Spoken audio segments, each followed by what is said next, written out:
আমি সালমা আক্তার, সহযোগী অধ্যাপক, ইতিহাস বিভাগ, ঢাকা কলেজ, ঢাকা। ঢাকা কলেজ কর্তৃক আয়োজিত অধ্যক্ষ মহোদয়ের নির্দেশে এবং বিভাগীয় প্রধানের সহায়তায় আমরা সকল শিক্ষকই, ইতিহাস বিভাগের সকল শিক্ষক এবং বিভিন্ন বিভাগের সকল শিক্ষক যথাসময় যথাক্রমে অনলাইন ক্লাস শুরু করেছি। এই অনলাইন ক্লাস আসলে আমাদের শিক্ষকদের, সব শিক্ষকদেরই এক ধরনের অভিজ্ঞতা। আমরা সবাই ক্লাসরুমে ক্লাস করে অভ্যস্ত। আমরা এই যে অনলাইন ক্লাস, এটা আমাদের এক ধরনের অভিজ্ঞতা। আসলে আমরা এই দুর্যোগে না পড়লে, করোনা মহামারীতে না পড়লে আমরা অনলাইন ক্লাসের অভিজ্ঞতাটাও আমাদের আসতো না। তাহলে আমি মনে করি যে প্রতিটা মানুষ প্রতিটা মুহূর্তে শিখে। এই অনলাইন ক্লাস আমাদের এক ধরনের অভিজ্ঞতা, আমি বলবো আমার এক ধরনের অভিজ্ঞতা। এর মাধ্যমেও যে ক্লাস করা যায়, এখানেই আমি নতুন করে শিখলাম। এটা বাংলাদেশ সরকারের ডিজিটালাইজেশনের একটা প্ল্যাটফর্ম, যে অনলাইন ক্লাস চালু করা, সর্বস্তরের শিক্ষার্থীদের কাছে আমাদের আমাদের শিক্ষা কার্যক্রম চলে যাওয়া, এইটা এক ধরনের নতুন অভিজ্ঞতা। আমাদের আসলে ভালোই লাগছে। আমরা আসলে এখন অভ্যস্ত হয়ে গেছি। আমরা ক্লাসরুমে ক্লাস করে অভ্যস্ত। ক্লাসের বাইরেও যে আরও বিভিন্নভাবে পাঠদান করা যায়, এটা আমাদের কাছে নতুন শিক্ষা কার্যক্রম। আমি আমার ছাত্রদের বলবো, আজকে সম্মান চতুর্থ বর্ষের ক্লাস নিব। আমি আমার ছাত্রদের উদ্দেশ্যে বলবো যে তোমাদের সময়ে এই যে নতুন একটা প্রযুক্তির যে উদ্ভাবন, এটা কত গুরুত্বপূর্ণ। যে এরকম এই যে শিক্ষা প্রতিষ্ঠান বন্ধ, কিন্তু আমাদের শিক্ষা কার্যক্রম বন্ধ নেই। আমরা শিক্ষা কার্যক্রম, প্রতিটা বিষয়ের উপর শিক্ষা কার্যক্রম এত সুন্দরভাবে পাঠদান হচ্ছে। এটা আমি বলবো এটা যুগের আবিষ্কার, এটা সময়ের একটা উদ্ভাবন। এটা আমি বলবো এই নতুন প্রজন্মের ছাত্রছাত্রীদের জন্য এটা বিরাট সাফল্য। বর্তমান সরকারের যে ডিজিটালাইজেশন পদক্ষেপ, একটা প্ল্যাটফর্ম অনলাইন ক্লাস চালু করা, আমি বলবো বর্তমান শিক্ষার্থীদের বা বর্তমান নতুন ছাত্র প্রজন্মের এটা খুবই সাফল্যজনক। যে এত 4-5 মাস বন্ধে আমরা পড়ার সাথে, শিক্ষার সাথে জড়িত। তাহলে আজকে আমি ক্লাস করব, আসলে শুরুতে আমি অনেক কথা বলেছি।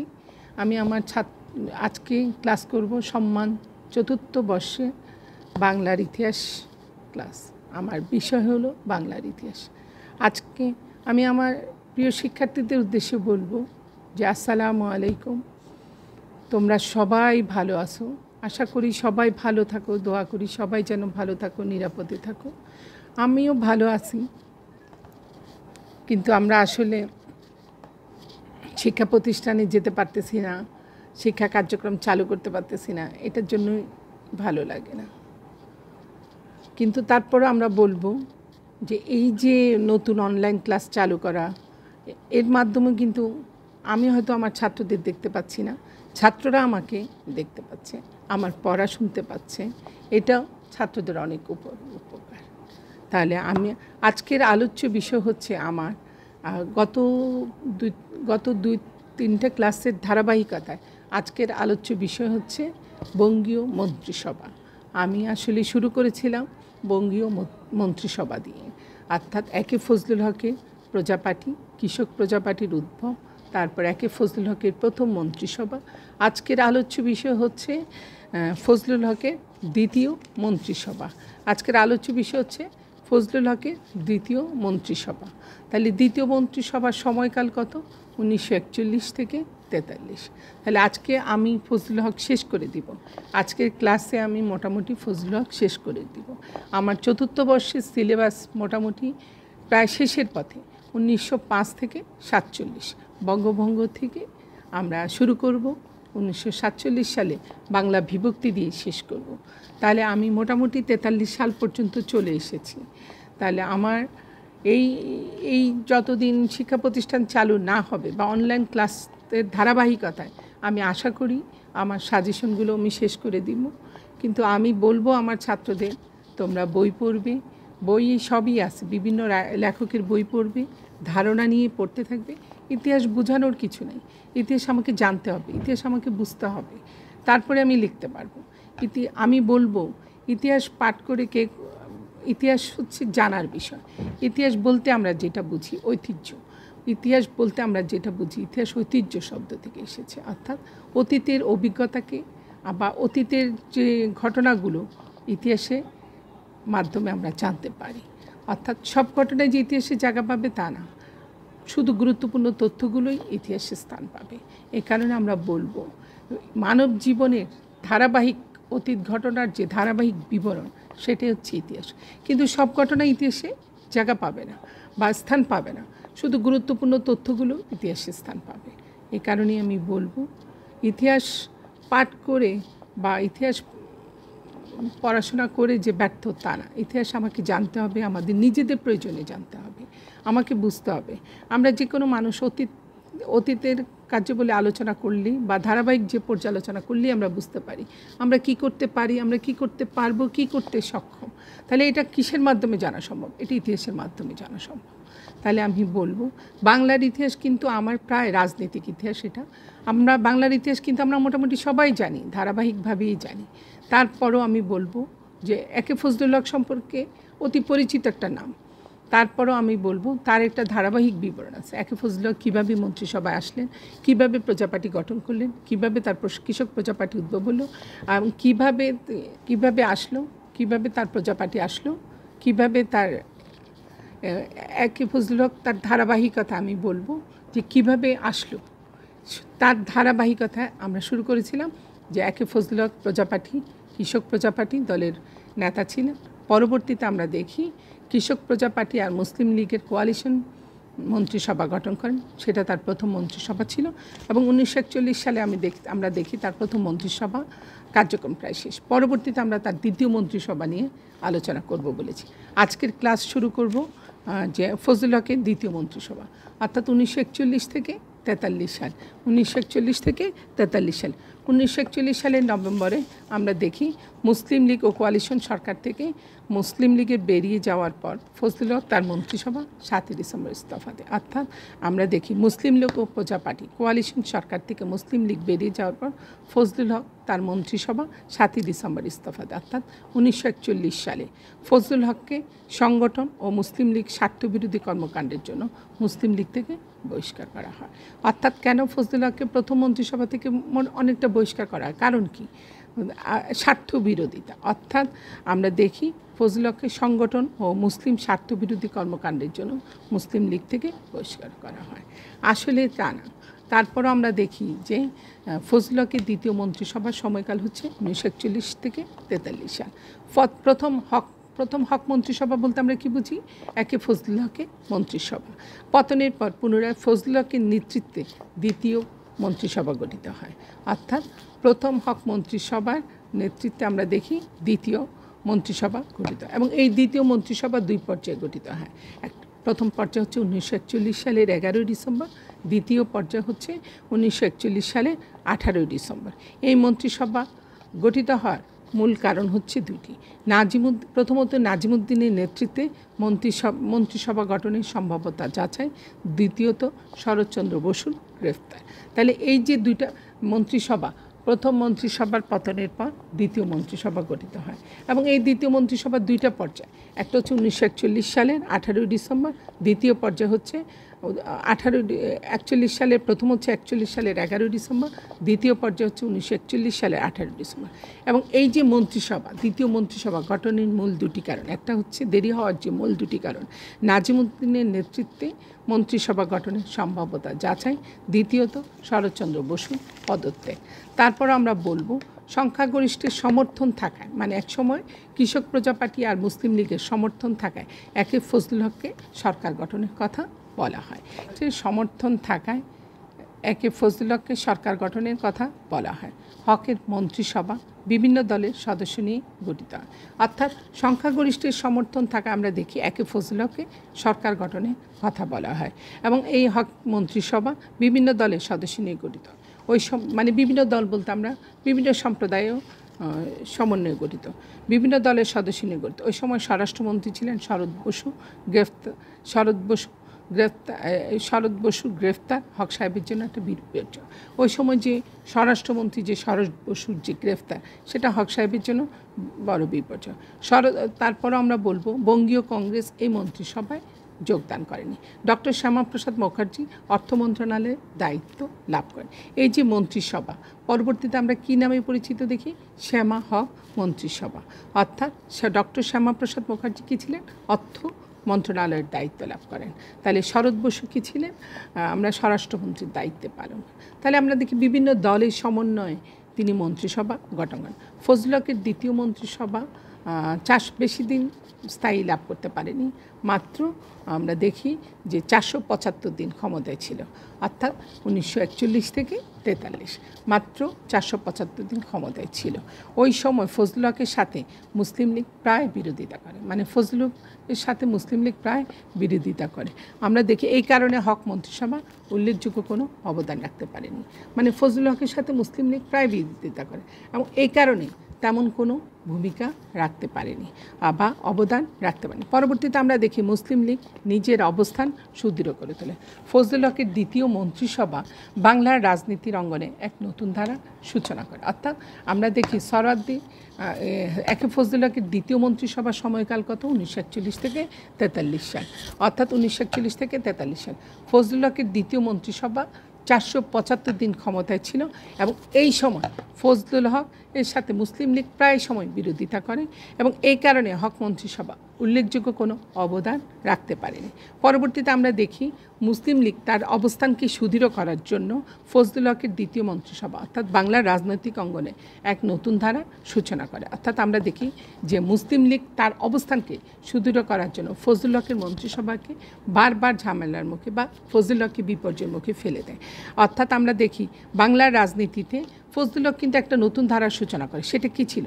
হিন্দু ও মুসলমানদের মধ্যে সাম্প্রদায়িক সম্প্রীতি প্রতিষ্ঠা করে এবং যে রাজনৈতিক সমস্যাগুলো সৃষ্টি হয়েছিল সেগুলোর সমাধান করে।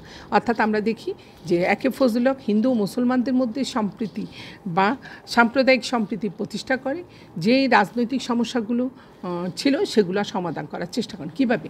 হিন্দু ও মুসলমানদের সম্মিলিত বা সাম্প্রদায়িক সম্প্রীতির মাধ্যমে বিবাদমান মানে যে রাজনৈতিক সমস্যাগুলো ছিল সেগুলো সমাধানের চেষ্টা করেন।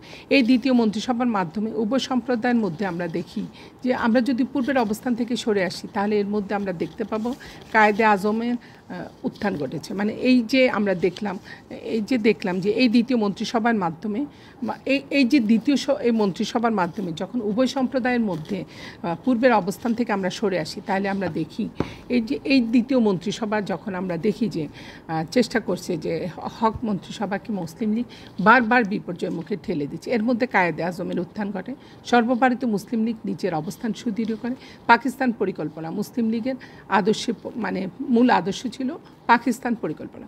বঙ্গীয় প্রাদেশিক মুসলিম লীগ যথেষ্ট শক্তি সঞ্চয় করেছে, অর্থাৎ হিন্দু ও মুসলমান সাম্প্রদায়িক সম্পর্কে গুরুতর অবনতি ঘটেছে। অর্থাৎ এই যে সাম্প্রদায়িক যে সম্পর্ক, এই সম্পর্কটা কিন্তু ফজলুল হক বজায় রাখতে চেয়েছিলেন, কিন্তু মুসলিম লীগ কিন্তু হিন্দু সম্প্রদায়ের সাথে সাম্প্রদায়িক সম্পর্ক রাখতে চায়নি বা মুসলিম লীগ একচেটিয়া ক্ষমতা চেয়েছিল। আমরা দেখি যে মুসলমান জনসাধারণের মনে মুসলমান জনগণের মনে সর্বভারতীয় মুসলিম সংহতির ধারণা বৃদ্ধি লাভ করেছে।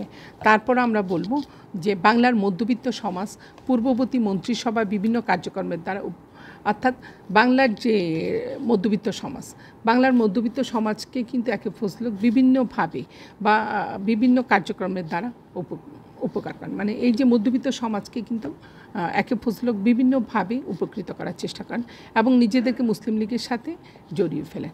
একসময় আমরা দেখি যে মুসলিম লীগ কিন্তু এখন আর একে ফজলুল হককে সমর্থন করছে না এবং প্রায় সময় তাকে বিরোধিতা করছে এবং মন্ত্রিসভা থেকে কোনো না কোনো কারণে প্রথম মন্ত্রিসভা থেকে তাকে একমাত্র পদত্যাগ করতে বাধ্য করেছে। পরবর্তী দ্বিতীয় মন্ত্রিসভা যখন চালু করে সেখানেও কিন্তু মুসলিম লীগ বারবার তাকে অসহযোগিতা করছে, বারবার তাকে অসহযোগিতা করছে। তারপর আমরা বলবো এই যে 1941 থেকে 43 সাল একে ফজলুল হকের দ্বিতীয় মন্ত্রিসভাও তেমন একটা কার্যকর করতে পারেনি এবং কার্যকর না হওয়ার পিছনে মূল কারণ হচ্ছে মুসলিম লীগের অসাম্প্রদায়িক মনোভাব বা মুসলিম লীগ বিরোধমূলক মনোভাব। প্রথমত আমরা দেখি যে একে ফজলুল হকের অনেক সীমাবদ্ধতার কারণে এই দ্বিতীয় মন্ত্রিসভা সফল হতে পারেনি। ফজলুল হকের এই দ্বিতীয় মন্ত্রিসভা সফল হতে পারেনি কারণ তার অনেক সীমাবদ্ধতা ছিল, এবং এই সীমাবদ্ধতাগুলো কি আমরা সেটা দেখি যে এই মন্ত্রিসভা আমরা দেখি যে একে ফজলুল হকের মন্ত্রিসভা হিন্দুস্তানি বিশ্বাসী এবং শ্যামাপ্রসাদ মুখার্জির অন্তর্ভুক্তি ছিল ফজলুল হকের জন্য অত্যন্ত ঝুঁকিপূর্ণ, অস্বস্তিকর। অর্থাৎ যে শ্যামাপ্রসাদ এই মন্ত্রিসভায় শ্যামাপ্রসাদ মুখার্জির যে অন্তর্ভুক্তিটা বা তাকে যে শ্যামাপ্রসাদকে যে অর্থ মন্ত্রণালয়ের দায়িত্ব দেওয়া, এটা ছিল একটা ভুল পদক্ষেপ বা ছিল অনেকটা বলবো আমরা সাম্প্রদায়িকতা, যার দ্বারা মুসলমান সম্প্রদায় আইনসভার পূর্বাপেক্ষা বেশি আসন লাভ করে। অর্থাৎ হক মন্ত্রিসভার আমলে আমরা দেখি চাকরি ক্ষেত্রে মুসলমানদের জন্য কোটা নির্ধারণ, কলকাতা পৌর কর্পোরেশনের সংশোধন বিল এবং মাধ্যমিক শিক্ষা বিলের চরম বিরোধিতা। 1937 সালে কলকাতা বিশ্ববিদ্যালয়ের উপাচার্য থাকার সময় তার ভূমিকা মুসলমানদের ধর্মীয় অনুভূতিতে আঘাত করে। অর্থাৎ তাকে আমরা দেখি সাম্প্রদায়িকতা বিরোধী বলে মনে হয়। অর্থাৎ মন্ত্রিসভায় আমরা দেখি শ্যামাপ্রসাদের অন্তর্ভুক্তি একে ফজলুল হকের বিরুদ্ধে মুসলমানদের খেপিয়ে তুলতে মুসলিম লীগের নেতারা চমৎকার সুযোগ লাভ করে। অর্থাৎ আমরা দেখলাম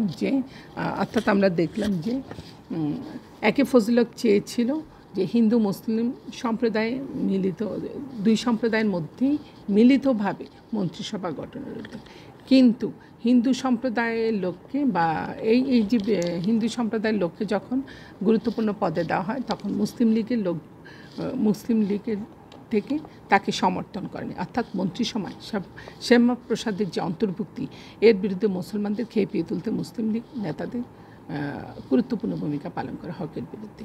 তো এই যে সাম্প্রদায়িক মনোভাব, একে ফজলুল হকের মধ্যে যে সাম্প্রদায়িক মনোভাব ছিল, তিনি চেয়েছিলেন দুই সম্প্রদায়ে মিলিত হয়ে মন্ত্রিসভা গঠন করতে, কিন্তু মুসলিম লীগ কোনোভাবেই তাকে সমর্থন দিতে চায় না।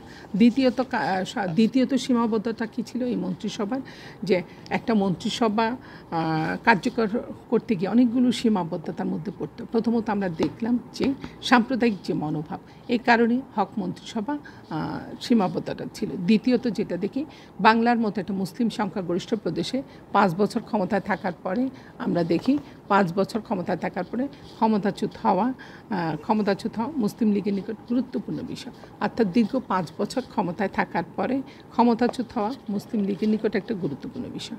মুসলিম লীগ জনপ্রিয় নেতা ফজলুল হককে জনবিচ্ছিন্ন করার সিদ্ধান্ত নেন। মুসলিম লীগ কী করেন, যে জনপ্রিয় নেতা ফজলুল হককে মুসলিম লীগ থেকে বিচ্ছিন্ন করার সিদ্ধান্ত নেন।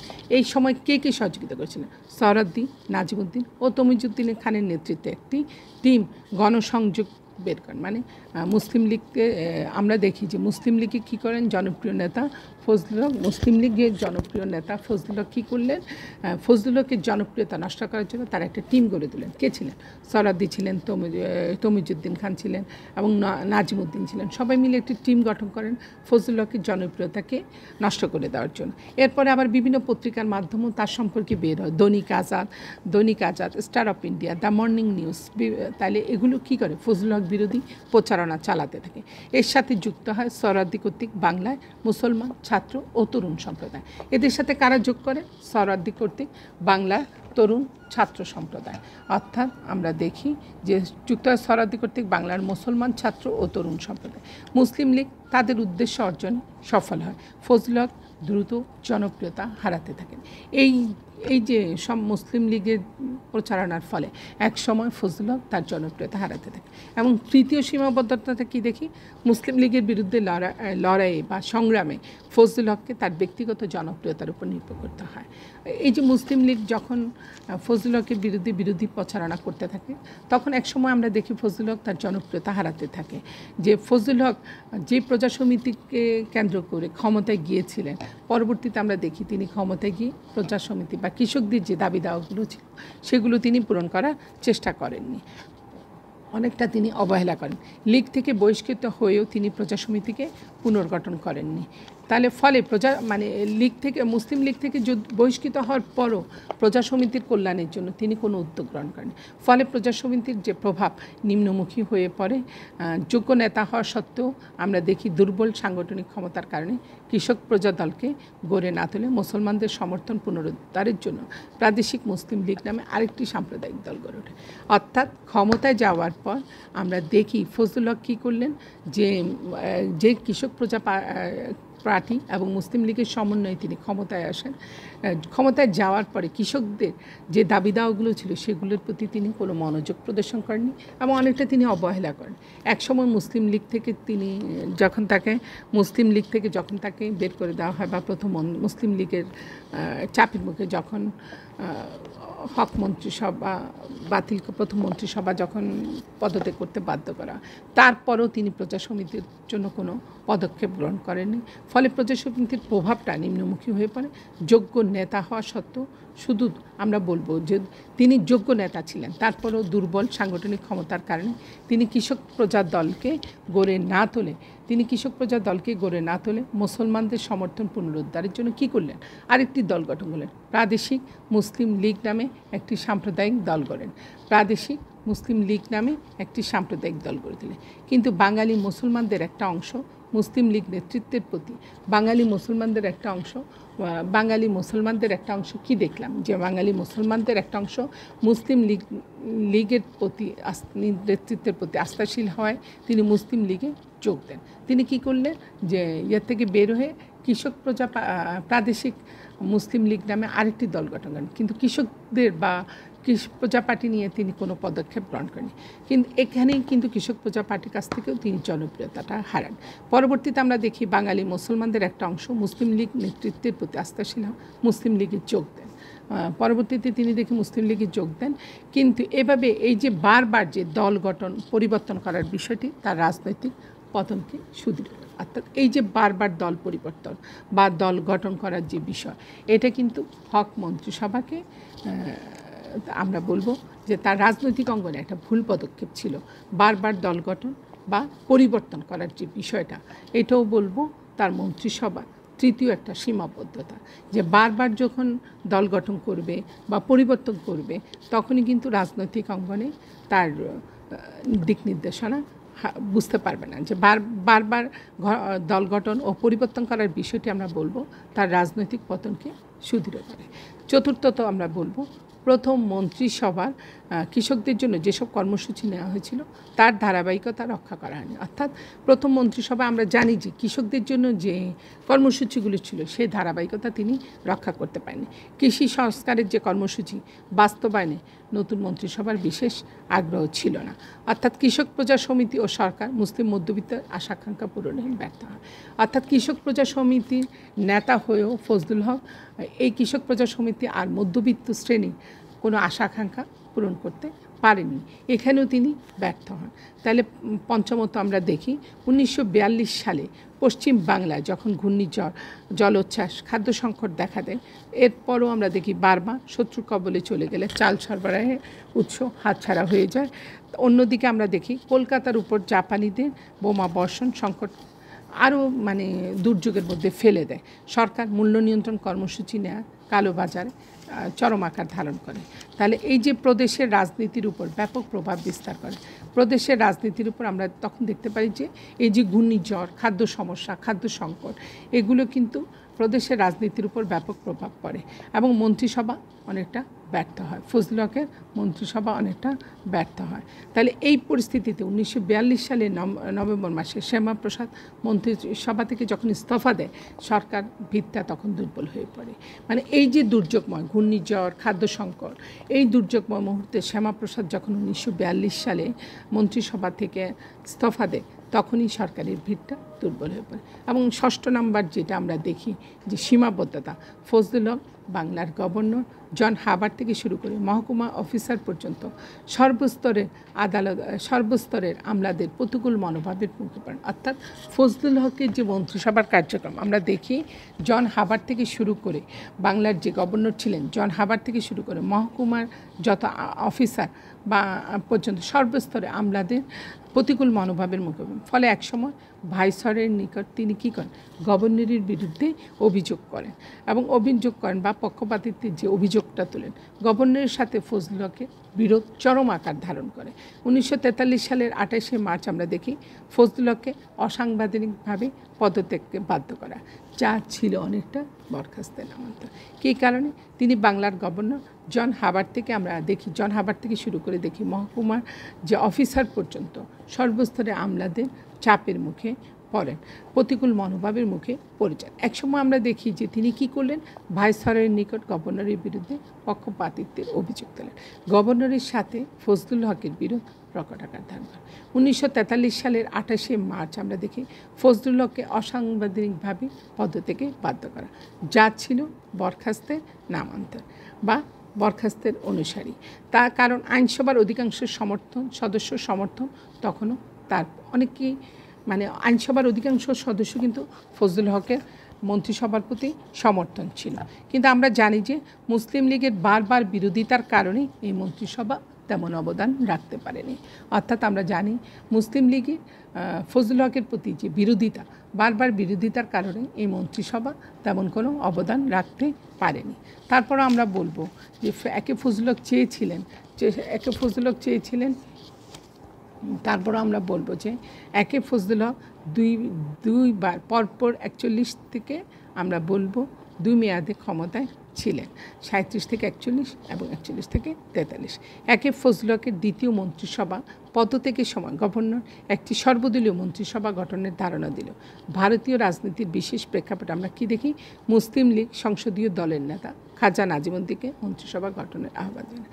তাহলে আমরা দেখি যে ফজলুল হক আসলে আমরা দেখি ফজলুল হককে দ্বিতীয় মন্ত্রিসভা থেকেও পদত্যাগ করার জন্য অনেকটা বাধ্য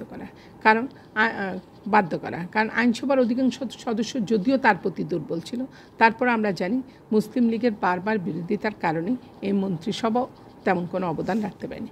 একে ফজলুল হকের দ্বিতীয় মন্ত্রিসভা পদত্যাগের সময় গভর্নর একটি সর্বদলীয় মন্ত্রিসভা গঠনের ধারণা দেন এবং ভারতীয় রাজনীতির বিশেষ প্রেক্ষাপটে আমরা দেখি মুসলিম লীগ সংসদীয় দলের নেতা খাজা নাজিমুদ্দিনকে মন্ত্রিসভা গঠনের আহ্বান জানান। পরবর্তী ক্লাস আমরা দেখব নাজিমুদ্দিনের পরবর্তী ক্লাস, বাংলার ইতিহাসের যে পরবর্তী বিষয়, বঙ্গীয় মন্ত্রিসভা বলতে আমরা নাজিমুদ্দিনের মন্ত্রিসভা, বঙ্গীয় মন্ত্রিসভা বলতে আমরা কজনের মন্ত্রিসভা বুঝি? 4 জন। প্রথমত হচ্ছে একে ফজলুল হকের মন্ত্রিসভা পরপর 2বার, খাজা নাজিমুদ্দিনের মন্ত্রিসভা তৃতীয়, এবং চতুর্থ মন্ত্রিসভা হচ্ছে সাওরাতের মন্ত্রিসভা। এই কারণে বলছি যে 1937 থেকে 47 এটা হচ্ছে অনেকটা বঙ্গীয় মন্ত্রিসভা। তাহলে শুরুটা কখন? 1937 থেকে এবং শেষ হচ্ছে 47 সাল। তাহলে আমরা তৃতীয় মন্ত্রিসভা, 2টা মন্ত্রিসভা পড়েছি, একে ফজলুল হকের প্রথম মন্ত্রিসভা, দ্বিতীয় মন্ত্রিসভা। তাহলে এখন আমরা পড়ব যে খাজা নাজিমুদ্দিনের মন্ত্রিসভা। তাহলে পরবর্তী ক্লাস হচ্ছে নাজিমুদ্দিনের মন্ত্রিসভার গঠন ও কার্যক্রম। 1943 থেকে আমরা পাচ্ছি এটা 1945 সাল। তাহলে আমরা কি পাচ্ছি? 1943 থেকে 45 সাল। তারপরও আমরা বলবো যে বঙ্গীয় মন্ত্রিসভা 1941 থেকে 47 সাল। তাহলে 4 জন মন্ত্রিসভার কার্যকাল বা সময়কাল আমাদের পড়ানোর কথা। তাহলে আমরা দেখি যে একসময় একে ফজলুল হকের মন্ত্রিসভা খুবই গুরুত্বপূর্ণ ছিল এবং এই একে ফজলুল হক অনেকগুলো দল গঠন করেন, কৃষক প্রজা পার্টি, কিন্তু মন্ত্রিসভা গঠন করেন কিভাবে? কৃষক প্রজা পার্টি আর মুসলিম লীগের সমন্বয় কোয়ালিশন মন্ত্রিসভা গঠন করেন। বিভিন্ন কার্যক্রমের ধারাবাহিকতা একসময় আমরা দেখি যে তার প্রথম মন্ত্রিসভা থেকেও তাকে পদত্যাগ করতে বাধ্য করা হয় এবং তার দ্বিতীয় মন্ত্রিসভা থেকেও তাকে পদত্যাগ করতে বাধ্য করা হয়। কারণ কি? মুসলিম লীগের চরম, এবং তার মধ্যে কি কাজ করেছিল? সাম্প্রদায়িক মনোভাব। তাহলে আমরা দেখি এই যে মুসলিম লীগের চরম বিরোধিতার মুখে একসময় তার দ্বিতীয় মন্ত্রিসভারও পতন চলে আসে।